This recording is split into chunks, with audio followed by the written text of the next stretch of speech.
President Donald Trump's 10% baseline tariff on most U.S. imports has officially taken effect, sparking widespread reactions from global trade partners. The new tariffs challenge international trade norms, with some experts questioning whether Trump's approach will yield the intended economic benefits. While Bloomberg and CNN report on the implications of this tariff, major news outlets such as Reuters and Vox raise concerns about potential harm to the global economy. In the legislative arena, GOP senators have navigated through Democratic opposition to advance President Trump's ambitious budget plan. The legislation includes frameworks for significant tax breaks and spending cuts. The Associated Press and Fox News highlight the budget's passage after an exhaustive series of votes, setting the stage for future debates with the House over Trump's broader agenda, as detailed by Politico and NBC News. The Department of Health and Human Services, HHS, is experiencing a tumultuous period as massive layoffs ensue, despite prior assurances from figures like RFK Jr. The New York Times and NPR report the legal challenges Trump faces in implementing these reductions, while The Washington Post emphasizes the negative impact on critical health programs. Simultaneously, protests under the banner of Hands Off are mobilizing across the United States, targeting President Trump and Elon Musk.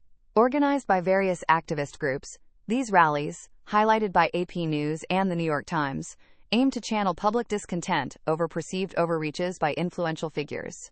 In a significant legal decision, the Supreme Court has permitted the Trump administration to freeze approximately $65 million in teacher training grants over diversity, equity, and inclusion (DEI) issues. The 5-4 ruling, covered by The Washington Post and CNN, represents another victory for Trump's education policies. The Trump administration is under scrutiny for dismissing a judge's order to return a man mistakenly deported to El Salvador. Despite legal rulings, as reported by Rolling Stone and BBC, federal agencies have yet to take corrective action, raising human rights concerns. Financial markets have reacted negatively to Trump's tariff plans, with the Dow Jones dropping more than 2,200 points. The New York Times and CNN describe investor nervousness and the ensuing market volatility amidst speculations about Trump's trade strategies. In North Carolina, a court has ruled in favor of a GOP candidate in a contentious Supreme Court race, potentially invalidating approximately 65,000 votes. Coverage from Axios and NBC News indicates the decision puts thousands of voters under pressure to prove their eligibility timely.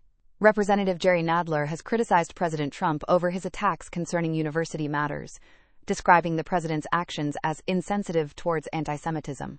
This issue has drawn diverse opinions from outlets like The Guardian and The New York Times, further complicating Trump's relationship with the Jewish community. In response to the Myanmar earthquake, Senator Marco Rubio has dismissed criticisms regarding the U.S.'s perceived lack of involvement in the disaster response. With the death toll climbing, as reported by BBC and Yahoo, there's heightened scrutiny over international rescue efforts in a politically unstable region, as covered by AP News and The Guardian.